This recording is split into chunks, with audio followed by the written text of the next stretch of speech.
कि भाजपा में भी जो कांग्रेस ही राज कर रही है, बाकी उनके लोग दरी बिछा रहे हैं। नहीं, वो कांग्रेस मुक्त करने चले थे, कांग्रेस युक्त कर दी उन्होंने भाजपा को।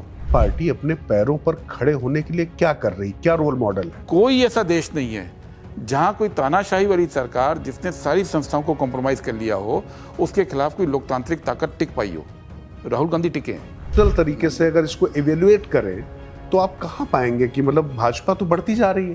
पूरा का पूरा चुनाव प्रक्रिया पे कंट्रोल करके, और कई बार उन स्टेट्स में जहां की, अब जैसे बंगाल में लगातार एंटी इनकम्बेंसी ममता के खिलाफ भी थी, तो उसका भी फायदा उनको वहां मिला क्योंकि वो मेजर अपोजिशन पार्टी थी।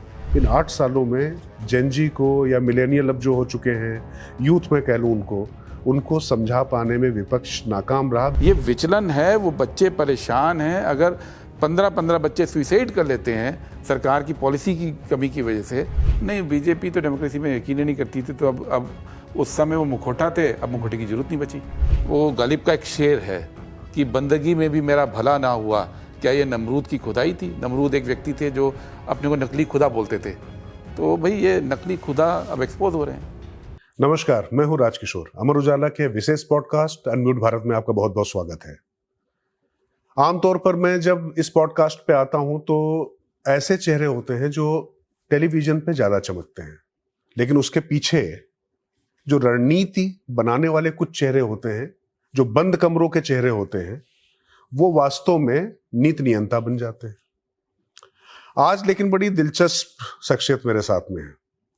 उन्होंने टीवी पे कई चेहरे बना दिए और आज की तारीख में रणनीतिकार के तौर पे जो बंद कमरे में स्क्रिप्ट लिखी जाती है, जो पार्टी और तमाम पार्टी के नेताओं और कार्यकर्ताओं का रोल तैयार करती है, तो वो है हमारे साथ गुरदीप सप्पल साहब, कांग्रेस के वरिष्ठ नेता हैं।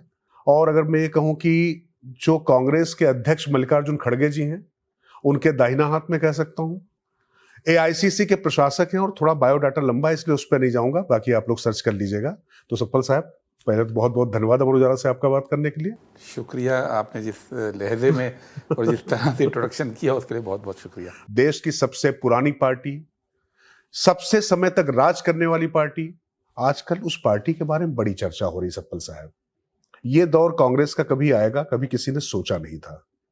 कर्नाटक में सत्ता परिवर्तन, बल्कि यूं कहूं कि मुख्यमंत्री परिवर्तन हो रहा, सत्ता परिवर्तन नहीं। अभी पंजाब और तमाम जगहों के चुनाव है, उत्तर प्रदेश समेत बंगाल का चुनाव होकर गुजरा है। तो मैं प्रवक्ताओं वाले घिसे पिटे सवाल आपसे नहीं पूछने वाला हूं, क्योंकि जब रणनीतिकार से बात करें तो फिर उससे ये नहीं पूछ सकते हैं कि ये बताइए कि उसने क्या कहा। मुझे ये बताइए कि आखिर अब कांग्रेस कैसे सोच रही है और उसको क्या लगता है, लगातार 2 लोकसभा चुनाव में लंबी चौड़ी शिकस्त मिलने के बाद अब पार्टी अपने पैरों पर खड़े होने के लिए क्या कर रही, क्या रोल मॉडल है? देखिए, आपने ठीक बोला कि जो ये दौर है, ये दौर केवल कांग्रेस पार्टी के जुड़ा हुआ या हमारे खिलाफ की तरह नहीं देख सकते हैं। चलो, भारत के अंदर तो कांग्रेस पार्टी का 10 साल का हमारा शासन में आप कमियां गिना सकते हैं। प्रोपेगेंडा हुआ, झूठे आंदोलन चले, तो बीजेपी आ गई। पर इस पूरे दौर में उसी वक्त दुनिया में ट्रंप का उभार होता है, जॉनसन का होता है, फ्रांस में लेपिन का होता है, हंगरी में होता है। हर देश के अंदर जो इस तरह की फोर्स है जिसको हम फार राइट फोर्स कहते हैं, दक्षिणपंथी जो ताकत, वो उभरी हैं। वो उभरी हैं। और ये अंतर्राष्ट्रीय लेवल पे जो हुआ है उसमें काफ़ी कुछ सोशल मीडिया जो टेक्नोलॉजी है उसका एक बड़ा रोल है। अगर आप आरएसएस को ध्यान से समझें तो आरएसएस के जो शाखाएं होती हैं उनमें एक ट्रेनिंग दी जाती है कि किस तरह से अफवाहें फैलाई जाएं। वो लाइन में खड़ा करके बोलते हैं राम राम राम राम राम राम, मरा मरा मरा मरा हो जाता है एंड में जाते जाते। तो उनका वो तरीका है कि ये कहते हैं कि सूचना मिली तो सोचना बंद, उनके ये कहा जाता है। वो इसलिए होता है क्योंकि जो राइट है वो अपनी ताकत अफवाहें फैलाकर और एक नकली दुश्मन क्रिएट करके उसके खिलाफ गुस्सा भड़काकर हासिल करता है। सोशल मीडिया ने दुनिया में एक टूल दे दिया जिससे काम आसान हो गया। तो चाहे वो नरेंद्र मोदी हो, चाहे वो ट्रंप हो, चाहे कोई हो, वो हर बार मुद्दे की बात नहीं करते हैं, वो मुद्दे को भड़काते हैं, उससे गुस्सा उपजाते थे और ताकत हासिल कर लेते थे। तो हमारे यहाँ भी ये हुआ। अब ये दौर बदल रहा है क्योंकि अब आप देखिए कि इनके पास कोई नया आइडिया नहीं बचा। जितने बड़े वायदे इन्होंने देश से किए थे चाहे वो आर्थिक हो कि हम देश को कहाँ पहुँचा देंगे, चाहे वो सामाजिक हो, चाहे वो शिक्षा के क्षेत्र में हो, चाहे वो इंडस्ट्रियलाइजेशन के क्षेत्र में हो, चाहे वो पर्यावरण के क्षेत्र में हो, चाहे वो युवाओं को रोज़गार देने के क्षेत्र में हो, सारी कलाई खुल गई है। और जब वो कलाई खुल गई है तो लोग वापस से उन ताकतों को देख रहे हैं, कांग्रेस की ताकत को, जिसने इस देश को जीरो से यहाँ तक पहुँचाया। तो अब दौर बदल रहा है और आने वाले कुछ एक साल के अंदर, 2-3 साल के अंदर ये आप देखेंगे देश के अंदर कि झूठ का जो पूरा प्रपंच है वो खुल के साइड में गिरेगा और लोग वापस से अपनी रोजी रोटी, अपने जीवन के सुकून, अपनी साफ हवा, साफ पानी, इन मुद्दों के ऊपर वापस आपको नज़र आना शुरू हो गया है।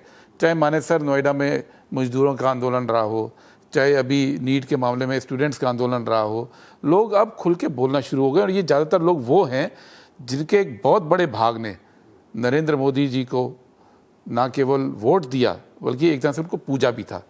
और अब वो ये देख रहे हैं कि वो गालिब का एक शेर है कि बंदगी में भी मेरा भला ना हुआ। क्या ये नमरूद की खुदाई थी? नमरूद एक व्यक्ति थे जो अपने को नकली खुदा बोलते थे। तो भाई ये नकली खुदा अब एक्सपोज हो रहे हैं। आप एक तरफ उनको कह रहे हैं एक्सपोज करने की बात, ये सच है कि जो नीट या अभी सीबीएसई की ओएसएम मार्किंग, इसको लेकर मिडिल क्लास, खासतौर से जो एस्पिरेशनल क्लास है, उनके बीच में बहुत बड़ा एक संकट में कह सकता हूँ। उसको लेकर राहुल गांधी के हम तमाम बयान भी देख रहे हैं। वो उन बच्चों से भी मिलने गए जो इससे प्रभावित थे। लेकिन इसका एक दूसरा पहलू है, मैं उस पर आता हूं। आप जिस समय कह रहे हैं कि भारतीय जनता पार्टी का सूरज अस्त हो रहा है, अब वो उस पूरब में जहां पर भाजपा का कोई नाम लेवा नहीं होता था, जहां पर कांग्रेस या लेफ्ट होते थे, वो जम्मू कश्मीर से लेकर पश्चिम बंगाल में अभी उन्होंने पूरी तरीके से ममता बनर्जी का पूरा किला बिखेर दिया। कांग्रेस वहां पर भी कहीं फाइट में नहीं है। तो निश्चित तौर पे आप कांग्रेस के आइडियोलॉग हैं, कांग्रेस की बात करेंगे, लेकिन थोड़ा सा आप रणनीतिकार हैं और थोड़ा सा पत्रकार भी हैं। देखिए, तो मैं चाहता हूं थोड़ा रेशनल तरीके से अगर इसको इवेल्युएट करें तो आप कहां पाएंगे कि मतलब भाजपा तो बढ़ती जा रही है। नहीं, मैं इसको दूसरी तरह से देखता हूं। हाँ। कांग्रेस मुक्त भारत की बात बीजेपी ने की, बीजेपी मुक्त भारत की बात कांग्रेस ने कभी नहीं की। कांग्रेस लोकतांत्रिक फ्रेम में लड़ाई लड़ती रही। लोगों ने बार बार बोला कि बीजेपी का बहुत प्रभुत्व है, और ऐसे इंस्टेंसेस जो आप भी गिना रहे हैं गिनाते रहे। 24 में भी गिना रहे थे जब लोकसभा का चुनाव हुआ। एंड रिजल्ट क्या रहा कि ज़्यादातर लोग उस प्रोपेगेंडा को मान लिए कि बीजेपी बहुत मजबूत है, और जो रिजल्ट आया वो उससे अलग था।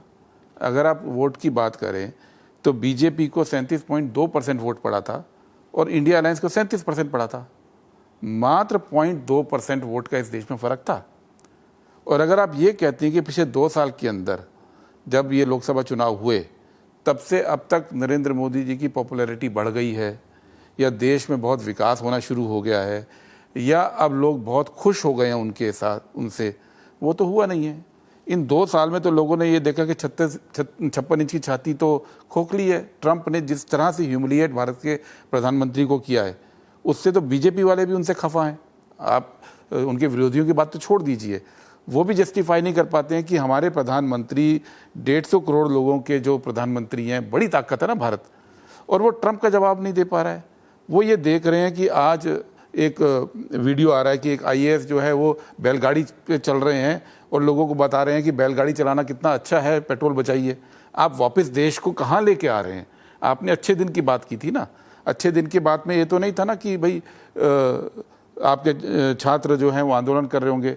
2014 से आप जानते हैं कि वेजेस नहीं बढ़ी मजदूरों की, लोगों की ऑफिसों की तनख्वाहें नहीं बढ़ी हैं। 2014 में जो इन्फोसिस या टीसीएस या विप्रो में जो बच्चा पढ़कर लगता है आईटी इंजीनियर बनके, उसकी सैलरी 14 में अगर 26,000 थी स्टार्टिंग, तो आज भी 26,000 है, बढ़ी नहीं। ये सबसे पढ़े लिखे लोगों की बात कर रहे हैं हम लोग। और अगर आपको इसका कंपैरिजन करना है तो 4 के अंदर वो सैलरी होती थी 5 से 6,000 रुपये, 4 से 14 तक आते आते 5-6 हज़ार की सैलरी हो गई 26,000, और 14 से 26 तक फिर 26,000 है। तो ये जो सच्चाई है ना, ये सच्चाई को अगर आप देखोगे तो बीजेपी जो जीत रही है, वो जीत रही है कभी वोट चोरी करके, कभी पूरे के पूरे प्रशासन को टेक ओवर करके, कभी सीएपीएफ के जो पैरामिलिट्री फोर्सेस हैं उनसे पूरा का पूरा चुनाव प्रक्रिया पे कंट्रोल करके, और कई बार उन स्टेट्स में जहाँ की, अब जैसे बंगाल में लगातार एंटी इनकम्बेंसी ममता के खिलाफ भी थी, तो उसका भी फायदा उनको वहाँ मिला क्योंकि वो मेजर अपोजिशन पार्टी थी। तो ये सब मिलजुल के हो रहा है। लेकिन देश के पैमाने पर अगर आप देखोगे तो कोई भी व्यक्ति से आप बात कीजिए, आपको कोई ऐसा व्यक्ति नहीं मिलेगा जिसने 2024 में नरेंद्र मोदी को वोट ना दिया हो और 2 साल के कार्यकाल में अब वो कहने लगा हो कि मोदी जी बहुत अच्छे हैं, अब मैं वापस मोदी जी को वोट दूंगा। ये तो कोई नहीं कर सकता। तो ये इसके अंदर संदेश छुपा है। संदेश ये है कि बीजेपी अब और नरेंद्र मोदी की जो पूरा प्रशासन है उसकी कलई अब लोगों के सामने खुल रही है। चुनाव अगर वो कहीं जीत रहे हैं तो उसमें बहुत बड़ा रोल उनके सांगठनिक ताकत का भी है, इलेक्शन कमीशन ने जो लेवल प्लेइंग फील्ड ख़त्म किया है उसका भी है, वोट चोरी का भी है, और बहुत सारा इश्यूज जो है उनके लोकल लेवल के भी इश्यूज होते हैं। लेकिन राष्ट्रीय लेवल पे अब वापसी की तैयारी आप शुरू कीजिए। सप्पल जी, आप जो विषय बता रहे हैं उन विषयों पे हम अक्सर विरोध भी देखते हैं, चर्चा भी देखते हैं, लेकिन इसका एक दूसरा पहलू है कि 2024 में जहां जहां नरेंद्र मोदी की कमजोर कड़ियां थी, जहां शिकस्त मिली, लाइन से हम बात करना शुरू करें, पहले हरियाणा, महाराष्ट्र, फिर महाराष्ट्र, अब पश्चिम बंगाल भी अगर आप देख लीजिए, एक झारखंड को अगर आप अपवाद स्वरूप छोड़ दीजिए, तो सभी जगहों पर भारतीय जनता पार्टी ने वोट प्रतिशत में वापसी की है। देखिए, नरेंद्र मोदी के पक्ष में जितने भी लोग हैं, जितना मर्जी प्रोपेगेंडा हुआ, आज भी 37% से ऊपर वोट तो पड़ा नहीं। हमारी कोशिश बाकी 63 2/3 जो लोग हैं उनको एकजुट करने की होनी है। ये 2/3 जो मत है ये बहुत सारी जगहों पे बंटता रहा, बहुत सारी जगहों पे लोग जो है फ्रेगमेंटेड पॉलिटिक्स होती रही है। लेकिन अब जो दौर शुरू हुआ है जिसके अंदर आरएसएस ने सफलतापूर्वक बहुत सारे जो रीजनल पार्टीज़ हैं उनको कमज़ोर भी कर दिया है और कई जगह ख़त्म करने के कगार पे पहुंच गए हैं, तो लोग भी ये सोच रहे हैं कि आरएसएस से लड़ कौन पाएगा। लोग भी ये सोच रहे हैं कि कौन सी पार्टी है जो सरेंडर नहीं करेगी आरएसएस के आगे, कौन सा नेता है जो बिना डरे बात करेगा। राहुल गांधी की जो इस देश में अंदर कंट्रीब्यूशन है वो यही है कि एक डिक्टेटोरियल सरकार है, तानाशाही वाली सरकार है। उसके अंदर चुनाव आयोग आपके साथ नहीं है, आपके साथ कोर्ट्स का साथ पूरा नहीं मिलता है, संस्थाएं सारी सरेंडर कर गई हैं। जो व्यक्ति आपके क्लोज होता है उसको या तो कहते हैं ना साम दाम दंड भेद, कभी डरा कर बीजेपी चुरा के ले जाती है, कभी डरा कर चुरा ले जाती है, कभी खरीद के चुरा ले जाती है। ऐसे में जो भी प्लानिंग आप करते हैं वो प्लानिंग हमेशा कम रहेगी। पूरी दुनिया के अंदर, पूरी दुनिया में आप पिछले 100 साल के इतिहास उठाइए लोकतंत्र का, कोई ऐसा देश नहीं है जहां कोई तानाशाही वाली सरकार जिसने सारी संस्थाओं को कॉम्प्रोमाइज़ कर लिया हो उसके खिलाफ कोई लोकतांत्रिक ताकत टिक पाई हो। राहुल गांधी टिके हैं। 100 साल में ये पहला एग्जाम्पल है कि वो आदमी लांछन सहकर, हार झेलकर, हर तरह की जितनी उनके बारे में गलत प्रोपेगेंडा हुआ उसको झेलकर लोकतांत्रिक वैल्यूज़ के पक्ष में खड़ा हुआ है और कांग्रेस खड़ी हुई है और लोग इस बात को देख रहे हैं। तो ये जो अगला साइकिल शुरू हुआ देश के अंदर उसका पूरा क्रेडिट राहुल गांधी को है। राहुल गांधी के बारे में आज कोई ये नहीं बोलता है। देखिए 12 साल हो गए, 12 साल में आपने पेगासस लगा दिया, आपने उनकी हर गतिविधि को मॉनिटर कर लिया, आपने कोर्ट केसेस में फंसा दिया। एक आरोप राहुल गांधी के ऊपर सिद्ध नहीं कर पाए, एक गलत काम उनका नहीं पकड़ पाए, एक कोई गलत फैसला नहीं पकड़ पाए। वो केवल नैतिक ताकत के रूप में उभरे हैं। तो आप जिस राहुल गांधी को फेलियर के रूप में बात कर रहे थे, हम उस राहुल गांधी को नैतिक ताकत के रूप में देखते हैं जो कि तानाशाही के खिलाफ लड़ रहा है और ये उनका मैसेज धीरे धीरे देश में आम लोगों तक भी पहुंच रहा है। आपने कहा कि उसको छोड़ दीजिए, उसको छोड़ना नहीं चाहिए क्योंकि वो एक गलती नहीं है। पेपर लीक तो पहले भी कभी कभी हो जाते थे, ऐसा तो नहीं होते थे, कभी कभी नकल भी होती थी, तब में फ़र्क है। तब वो कोई एक व्यक्ति की शरारत या षड्यंत्र होता था। सिस्टम एक ऐसा बना हुआ था जिसके अंदर अकाउंटेबिलिटी थी। जैसे यूपीएससी है, यूपीएससी के ऊपर जीवन में कभी भी आपने कोई पक्षपात का खुला आरोप नहीं सुना था। उसके पेपर लीक नहीं होते थे, उसका एक सिस्टम बना हुआ था। क्यों? क्योंकि उसको एक संवैधानिक संस्था, स्टैट्यूटरी बॉडी बोलते हैं, वो बनाया गया था। संसद में कानून पास हुआ था, संविधान के अंदर का जिक्र है, और उसको इतनी ताकत दी गई थी कि आप पूरा सिस्टम अपना बनाइए, अपने लोग रखिए, और हर व्यक्ति की एक संसद के कानून के तहत अकाउंटेबिलिटी फिक्स थी। जब नीट और जेई के लिए ये तय हुआ कि भाई आपको एक सेंट्रलाइज एग्जामिनेशन सिस्टम चाहिए, तो सारे एक्सपर्ट्स, और इसमें बाकायदा कमेटी बनी थी सारे आईआईटी डायरेक्टर्स की, जब मनमोहन सिंह जी प्रधानमंत्री थे, उन्होंने कहा कि जो आप एजेंसी बनाएंगे वो यूपीएससी की तरह एक स्टैट्यूटरी बॉडी होनी चाहिए, वैधानिक संस्था होनी चाहिए, जिसके पास ताकत होनी चाहिए, जिसके काम ट्रांसपेरेंट होने चाहिए, जिसका अपना स्टाफ होना चाहिए, जो सारे सेंसिटिव काम इन हाउस करेगी। ये थी। इन्होंने क्या किया? इन्होंने पहला काम किया कि नहीं, हमको ऐसी ताकतवर संस्था चाहिए ही नहीं। बाकायदा 18 में बीजेपी सरकार ने, मोदी सरकार ने फैसला लिया कि यूपीएससी जैसा एनटीए नहीं होगा, वो एक जैसे सोसाइटी रजिस्टर करते हैं ना आप किसी एनजीओ को, वैसे रजिस्टर होगा। इसका नुकसान क्या हुआ? अब एनटीए जो काम करता है वो ऑडिट नहीं कर सकता सीएजी। ये बात तो मोदी सरकार ने जानबूझ के तय की ना, कि हम जो एग्जामिनेशन के सिस्टम बनाएंगे उस पर ऑडिट नहीं होगा, हम जो सिस्टम बनाएंगे उसमें ट्रांसपेरेंसी नहीं होगी। मनमोहन सिंह सरकार क्यों नहीं उसको लागू कर पाई? क्योंकि ये टेक्नोलॉजी पूरे देश में लागू करने जल्दबाजी नहीं चाहिए थी। बीजेपी का सिस्टम 2 वजह से कॉम्प्रोमाइज्ड है। एक, इनका पूरा फोकस है किस तरह से अपने लोगों को ठेके मिले, और दूसरा इनका फोकस बहुत क्लियर है कि अपने लोगों को नाजायज मार्किंग में फायदा कैसे पहुंचाया जाए। और ये बात आरोप के रूप में नहीं है। अगर अभी पीछे हम लोगों ने निकाला, आपका सीधे सीधे आरोप है कि जो नीट या जो आपके अपनी जो नीट ही तफ्तीश नहीं, बहुत सारे एग्जामिनेशंस, उस एग्जामिनेशन में अपने लोग को सेट कराने के लिए पूरी व्यवस्था बनाई पूरी गई। व्यवस्था बनती है। मैं आपको एग्जांपल दे सकता हूं। जैसे महाराष्ट्र के अंदर जॉइंट एंट्रेंस टेस्ट होता है इंजीनियरिंग के लिए, जी, पिछले साल हुआ। उसका पूरी रिपोर्ट जो है वो वेबसाइट पे है महाराष्ट्र सरकार के। आप उसको देखिए। जो शुरू के 20 बच्चे हैं जिनके परसेंटाइल 100 है, मतलब जो टॉप 100 हैं, आप एंट्रेंस टेस्ट में परसेंटाइल 100 है, और 12वीं में पीसीएम में नंबर किसी के 42% है, किसी के 44%, किसी के 45%। ये कैसे संभव है कि एक के बाद एक 20 में से करीब 14 बच्चे होंगे शायद, ऐसे मुझे एग्जैक्ट नंबर याद नहीं है, लेकिन 20 में से अधिकांश बच्चे वो एंट्रेंस टेस्ट में परसेंटाइल 100 पे हैं या 99.9999 पे हैं, और 12th में 50% से नीचे है, 37 to 50 के बीच में है।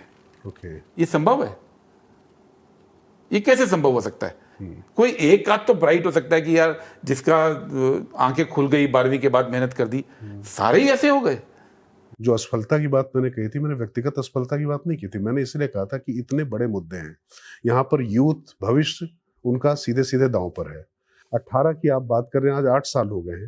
इन 8 सालों में जेनजी को या मिलेनियल अब जो हो चुके हैं, यूथ में कह लूं, उनको समझा पाने में विपक्ष नाकाम रहा। प्रोपेगेंडा अब टूटेगा।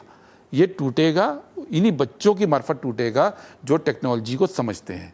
और ये गुस्सा पहले भी था जो अभी निकला है, लेकिन पहले टेक्नोलॉजी उनको सपोर्ट कर रही थी, अब टेक्नोलॉजी युवाओं को सपोर्ट कर रही है। मैं दरअसल इसी पे आके फिर आऊंगा, चूंकि समय मेरे पास थोड़ा कम बचा हुआ है, और हमारे जो सहयोगी हैं उन्होंने गोल गोल घुमाना शुरू कर दिया, आप समझ रहे हैं ना, लेकिन मैं आपको छोड़ नहीं सकता, अभी थोड़ा आपको रुकना पड़ेगा।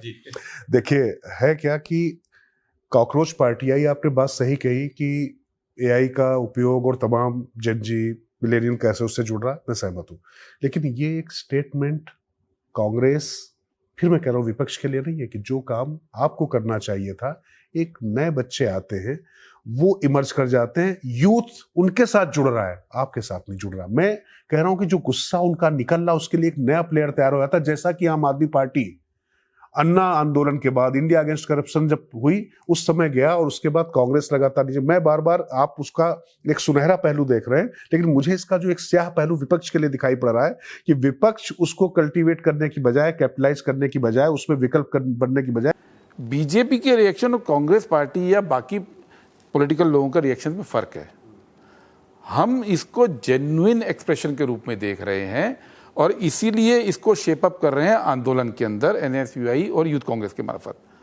हम ये कह ही नहीं रहे हैं कि लोगों के अंदर विचलन नहीं है, हम तो कह रहे हैं कि किसी को दिख नहीं रहा था, बीजेपी को खास तौर पे ये विचलन है। वो बच्चे परेशान हैं। अगर 15-15 बच्चे सुसाइड कर लेते हैं सरकार की पॉलिसी की कमी की वजह से, तो गुस्सा तो सुसाइड तो दिखता है। जो डिप्रेशन में बच्चे जा रहे हैं, जो परिवारों के अंदर इस समय हो रहा है, उससे बच्चे, अब कल सीयूटी का एग्ज़ाम था, वो एक जगह पे खड़े थे, 20 बच्चे गटर के अंदर गिर गए वो टूटने से, प्लिंथ।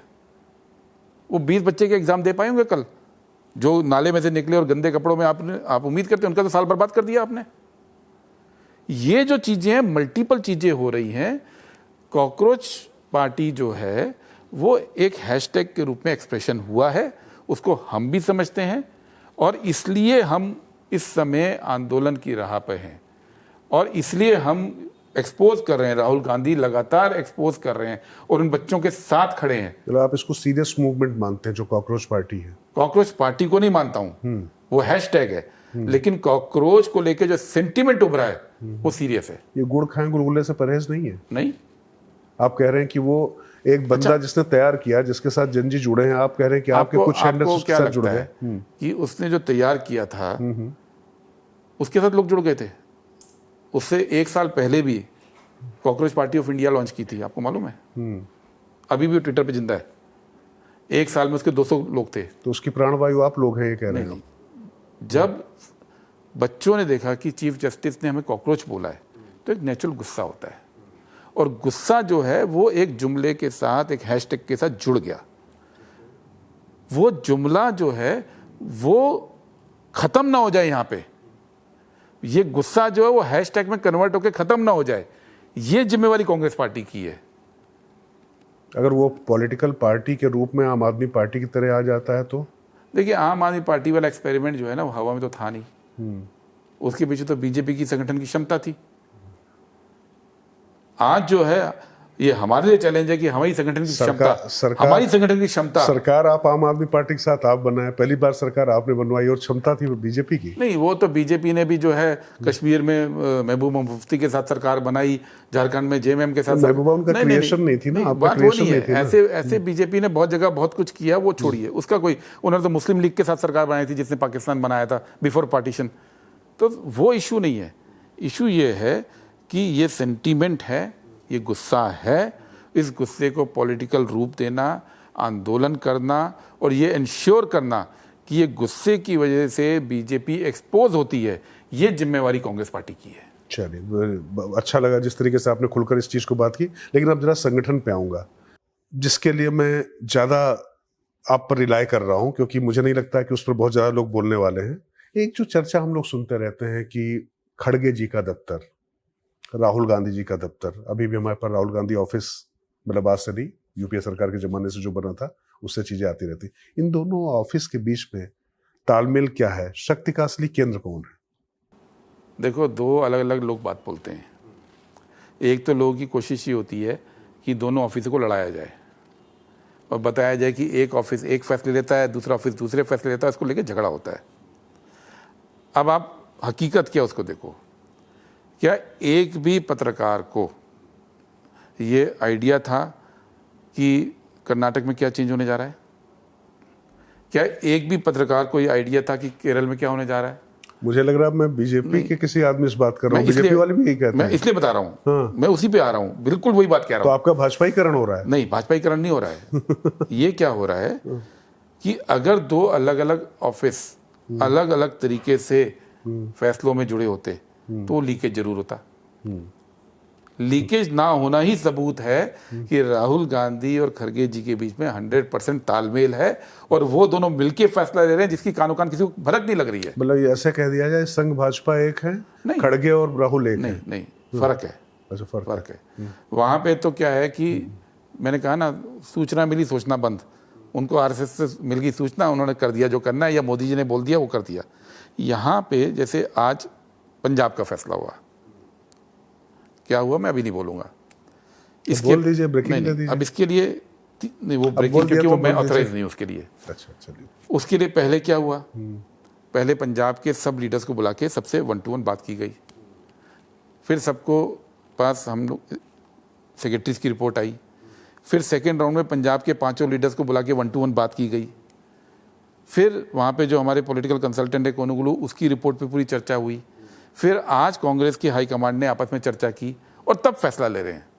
एक डेमोक्रेटिक प्रोसेस से, जिसमें कि सारे लीडर्स की ओपिनियन भी आई, संगठन के लीडर्स की ओपिनियन भी आई, एक्सपर्ट्स जो कंसल्टेंसी है उसकी ओपिनियन भी आई, और उसके बेस पे फैसला हुआ। तो इसको आप फैसला जब ले रहे हैं तो फैसला यूनाइटेड हो रहा है, उस प्रोसेस के अंदर फीड सब कर रहे हैं। ये बीजेपी में नहीं होता है।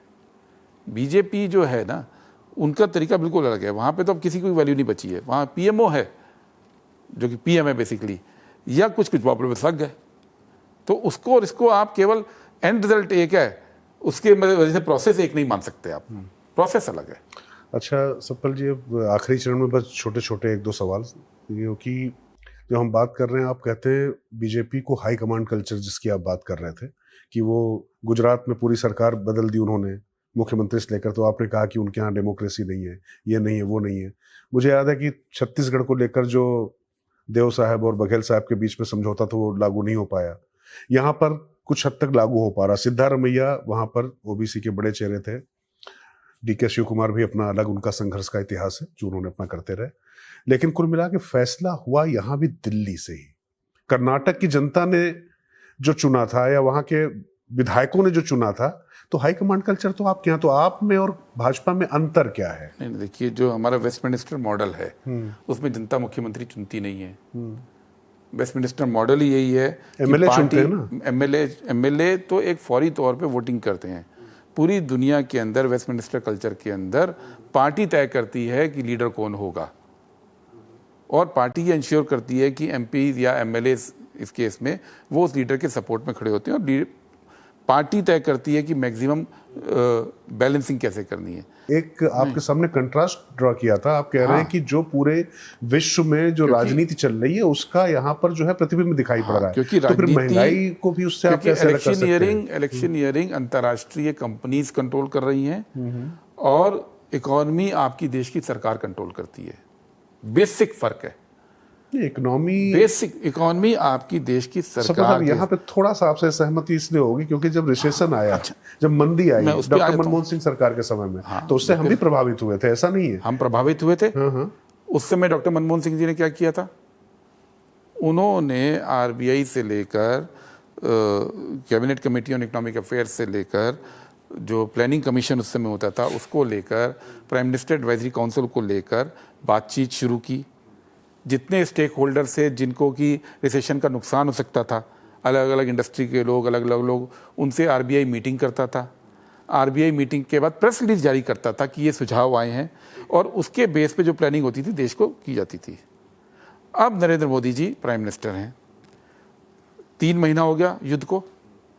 3 महीने में अभी तक प्राइम मिनिस्टर जो cabinet committee on economic affairs की मीटिंग ही नहीं हुई है। एक मीटिंग हुई थी जिसपे इन इशू पे चर्चा नहीं हुई, इकोनॉमी को लेकर क्या करना है। 3 महीने अभी तक 3 महीने में नीति आयोग स्टेक होल्डर्स के साथ मीटिंग ही नहीं कर रहा है। आप बताइए किस स्टेक होल्डर ने जाके सुझाव दिए हैं और उस पर कोई प्रेस रिलीज आई है? 3 महीने में अभी तक प्राइम मिनिस्टर एडवाइजरी काउंसिल की एक भी मीटिंग नहीं हुई है। ये इसलिए दिक्कत हो रही है क्योंकि वो जिस तरह से सरकार चला रहे हैं ना। अभी आपकी पार्टी में प्रवक्ता थे आजकल वो इकोनॉमिक एडवाइजरी काउंसिल, वो ट्रिलियन जीरो वाले हैं, गौरव वल्लभ जी। उनसे अभी मैंने बात की थी, तो गौरव वल्लभ जी कह रहे थे अभी वो तो 10-15 दिन पहले ही बैठे थे। गौरव वल्लभ का ही स्टेटमेंट है कि प्राइम मिनिस्टर एडवाइजरी काउंसिल का काम प्रधानमंत्री को फीडबैक देना है। हाँ, लेकिन मतलब वो नहीं, एक मिनट, फीडबैक देना और प्लानिंग करना, मतलब प्रधानमंत्री एडवाइजरी काउंसिल जो इकोनॉमिक अफेयर्स का, वो प्लानिंग नहीं करेगा। फीडबैक तो आरएसएस भी दे रही थी। प्लानिंग कौन कर रहा है इस सरकार के अंदर? ये पूछिए उनसे। क्या कोई पेपर गौरव वल्लभ की कमेटी ने प्रधानमंत्री को दिया है कि ये क्राइसिस आया, इसको कैसे निपटना चाहिए? क्या कोई इनपुट दिए हैं? क्या किसी स्टेक होल्डर से कोई मीटिंग हुई है? वो कहाँ है? फीडबैक अलग चीज है। फीडबैक का तो आरएसएस का जो सिस्टम है हम भी मानते हैं, बहुत बढ़िया है, ये तो गौरव वल्लभ तो आपके वाले हैं ना, कांग्रेस से गए हैं ना वहाँ पे। अरे वहाँ तो 2/3 पार्टी हमारे यहाँ से गई है, वो छोड़ दीजिए। नहीं, वही मैं सोच रहा हूँ कि वो वहाँ जाके कांग्रेस वहाँ जाके भाजपा हुई। वो 2/3 के 2/3 है ना, वो सब वहाँ पे राज ही कर रहे हैं। कोई प्रधानमंत्री बन गया और कोई मुख्यमंत्री बन रहा है और कोई, सब के सब गए और वहाँ जाके जीरो हो गए। और ट्रिलियन जीरो वाली बात तो पता नहीं, पर सिंगल जीरो तो हो गए। बात कर रहे हैं हिमंत बिश्व शर्मा सीएम है, कैसी बात हाँ कर रहे हैं? ठीक है, वो तो और भी सीएम और बाकी ये शुभेंदु भी पहले कांग्रेस के थे, शुभेंदु भी गए, वो भी गए, कुछ कुछ लोग गए, लेकिन बहुत सारे लोग ऐसे हैं बीजेपी के अंदर 2/3 आज उनके अपने लोग तो जो है वो पहले भी दरी बिछाते थे, अभी भी दरी बिछा रहे हैं, वो छोड़ दीजिए। हमारे लोग ही वहाँ, इशू वो नहीं है, इशू ये है तो आप कह रहे हैं कि भाजपा में भी जो कांग्रेस ही राज कर रही है, बाकी उनके लोग दरी बिछा रहे हैं। नहीं, वो कांग्रेस मुक्त करने चले थे, कांग्रेस युक्त कर दी उन्होंने भाजपा को, सच यही है। चलिए अब थोड़ा सा इसको कट शॉर्ट करते हैं, क्योंकि देख रहे हैं ना कैमरामैन साहब बार बार जो है तनते चले जा रहे हैं। तो कुछ पर्सनालिटीज़ हैं जिनके बारे में मैं चाहूँगा कि एक एक शब्द में अगर आप उनके बारे में बात कर चाहें। तो सबसे पहले प्रधानमंत्री नरेंद्र मोदी, एक शब्द में क्या कहेंगे? झूठ। राहुल गांधी। सच। मल्लिकार्जुन खड़गे। अनुभव। अमित शाह। शातिर। प्रियंका गांधी। आर्टिकुलेट। सोनिया गांधी। त्याग। अटल बिहारी वाजपेयी। एक शब्द में नहीं, उनके ही कर देते हैं जो वो कहते थे, right man in wrong party. वो नहीं कहते थे, आप लोग कहते थे। उन्होंने कहा था या तो मैं अच्छा हो सकता हूँ या संगठन अच्छा हो सकता है, उन्होंने नहीं कहा था। मतलब आपको मतलब अटल बिहारी वाजपेयी को आप डेमोक्रेटिक कहेंगे? डेमोक्रेटिक थे। उसके बाद पार्टी में नहीं, बीजेपी तो डेमोक्रेसी में यकीन नहीं करती थी, तो अब उस समय वो मुखौटा थे, अब मुखौटे की जरूरत नहीं बची। अच्छा, एक बड़ी दिलचस्प बात है, आप उनको कहते हैं कि वहां पर डेमोक्रेसी नहीं है, भाजपा कहती है कि आप में वंशवाद है, आपके यहाँ जो है गांधी फैमिली है या दूसरी जगह पर दूसरे लोग हैं। तो वंशवाद, देखो एक चीज समझो आप, वंशवाद के दो अलग अलग पहलू हैं। बीजेपी में कितने लोग बाप बेटा बेटी हैं, उसमें मुझे बोलने की जरूरत नहीं, जनता जानती है। कांग्रेस पार्टी का इतिहास क्या है? कांग्रेस पार्टी कई बार स्प्लिट हुई, जैसे 69 में स्प्लिट हुई, सारे दिग्गज चले गए, बचा कौन? इंदिरा गांधी और कुछ लोग। वहां से दोबारा पार्टी बनी, तो लोगों ने, जनता ने बाकी सबको नकार दिया, इंदिरा गांधी को एक्सेप्ट किया। सेम बात जब हुई राजीव जी के टाइम पे भी, या 77 में, सब छोड़ के चले गए। ठीक है, फिर से इंदिरा गांधी उभरी, जनता उनके साथ आई। इसी तरह राजीव गांधी के टाइम पे बहुत से लोग छोड़ गए, फिर से जो जनता साथ आई वो इन्हीं के साथ आई। फिर सोनिया जी इनएक्टिव हो गई 5 साल, राजीव जी की डेथ के बाद 5-6 साल तक उनका कोई लेना देना नहीं, गांधी फैमिली थी नहीं। नरसिम्हा राव जी अध्यक्ष थे, नरसिम्हा राव जी प्रधानमंत्री थे। 15 या 16 टुकड़े हुए कांग्रेस पार्टी के। फिर जब वो आई तो फिर सब लोग इकट्ठे आए। तो गांधी फैमिली जो है वो ऐसा नहीं कि कब्जा करके बैठी रही, बाकी लोग स्प्लिट करते गए बार बार हर 10, 12, 15 साल के अंदर, और जनता गांधी फैमिली के साथ आती गई कि जनता के अंदर गांधी फैमिली की जो एक कंट्रीब्यूशन है, चाहे वो आज़ादी का हो, चाहे वो गरीबी के हटाने के फेवर में रहा हो, चाहे वो मॉरल स्टैंड आज राहुल गांधी के लेने का रहा हो, वो जनता समझती है, चाहे सोनिया गांधी के त्याग को समझती हो। ये बीजेपी को इसी से प्रॉब्लम है कि हमने हर बार कांग्रेस पार्टी को स्प्लिट करवाया। राइट एलिमेंट जो दक्षिणपंथी एलिमेंट है, उस समय बीजेपी ना 3 में 13 में सर, थी, उस समय भी दक्षिणपंथी तब भी था, आप भी जानते हैं। तो दक्षिणपंथी थोड़ा सा नहीं, मैं इसलिए फिर कह रहा हूं कि हर बार दक्षिणपंथी बाहर गया, हर बार गया, जो बचा वो ग्रो कर गया। तो प्रणब मुखर्जी को क्या कहेंगे? बाद में फिर से मैं आपसे पूछ रहा हूं, प्रणब मुखर्जी को दक्षिणपंथी कहेंगे आप? प्रणब मुखर्जी नहीं, जो मैं दक्षिणपंथी की बात कर रहा हूँ, निजलिंगप्पा से लेकर संजीव रेड्डी तक के सबकी बात कर रहा हूँ, वो तो इतिहास का हिस्सा है। हर बार क्या होता है, जो बच जा रहा है वो मुख्य बन जा रहा है, और ये बार बार इतिहास में कांग्रेस पार्टी के रिपीट हो रहा है। गांधी फैमिली ने, अब आखिरी बार गांधी फैमिली का व्यक्ति कब बना प्रधानमंत्री? 1984 में। 84 के बाद प्रधानमंत्री नहीं बना उस फैमिली का कोई आदमी, पर फिर भी लोग उनकी बात क्यों मान रहे हैं? बिना सत्ता में आए पिछले 40 साल से बार बार पीछे हटने के, जिसमें 6-7 साल सोनिया जी और राहुल जी या प्रियंका जी राजनीति में थे ही नहीं, उसके बावजूद कांग्रेस के लोग भी और जनता भी उनके साथ क्यों खड़ी होती है, ये सोचने का विषय है। सोचने का विषय नहीं है कि बीजेपी क्या कह रही है। मतलब बुराड़ी महाधिवेशन में जो स्लोगन दिया था उस समय मुझे याद है, शायद आपके general secretary organisation Janardan Dwivedi ji थे, कि गांधी वर्तमान ही नहीं भविष्य भी। तो कुल मिला के कांग्रेस और गांधी एक दूसरे के पर्याय रहेंगे। गांधी और कांग्रेस पर्याय इसलिए हैं क्योंकि फिलॉसफी है उनकी। ये एक घोषित नीति है कि जो भी हमारे यहाँ आज खड़गे जी के पास प्रपोजल आता है कि उसमें संगठन में क्या क्या रिप्रेजेंटेशन है, वो सबका रिप्रेजेंटेशन अब राहुल गांधी इंश्योर करते हैं, खड़गे जी इंश्योर करते हैं। या अभी कैबिनेट बनेगी, असली पावर सेंटर कौन है, खड़गे जी या राहुल जी? पावर सेंटर की बात ही नहीं, हाईकमांड है, मिलकर फैसले करते हैं। अभी एक भी फैसला ऐसा नहीं है जो आप ये कह सको कि किसी एक व्यक्ति ने किया हो। दोनों के अलग अलग व्यूज भी कई बार होते हैं, बैठ के सहमत हो जाते हैं, जो सहमति होती है उस पर करते हैं। सहमत कौन होता है, खड़गे जी या राहुल जी? डिपेंड करता है, कभी कोई कभी कोई। वो तो हर इशू अलग है ना, ये कोई प्रेस्टीज इशू थोड़ी है कि मैंने बात कह दी यही खूंटा यहीं गड़ेगा, मेरा वचन ही मेरा शासन है टाइप का नहीं होता। नहीं, ऐसा तो है ही नहीं ना कि खूंटा यहीं गड़ना है, ये तो है ही नहीं। देखिए, राहुल गांधी की एक खूबी है और ये खड़गे जी की भी है, दोनों दिल से डेमोक्रेट हैं, दिल से है। और इसलिए मैं बोल रहा हूँ, लोग बार बार बोलते हैं कि आपने बोला कि आरएसएस की तरह। अभी तो हम कर्नाटक में सरकार में हैं, अब केरल में भी आ गए, तेलंगाना में है, हिमाचल में है, तमिलनाडु में कोएलिशन में है, झारखंड में है, इतनी सरकारों में तो आज हम हैं, इतने बुरे भी नहीं हैं। इन सब जगह क्या आपको एजेंसीज का दुरुपयोग वैसे दिखता है? जो लोकल लेवल पे हो जाए वो होता है, उसकी बात नहीं कर रहा। एज अ पॉलिटिकल टूल क्या कांग्रेस एजेंसीज का दुरुपयोग कर रही है? क्या कांग्रेस मीडिया को हाउंड कर रही है? क्या कांग्रेस ने फ्रीडम ऑफ स्पीच को दबा दिया है? अब तो बीजेपी ने सिखा दिया ना कि आप डंडा मारो सब झुकने को तैयार हैं।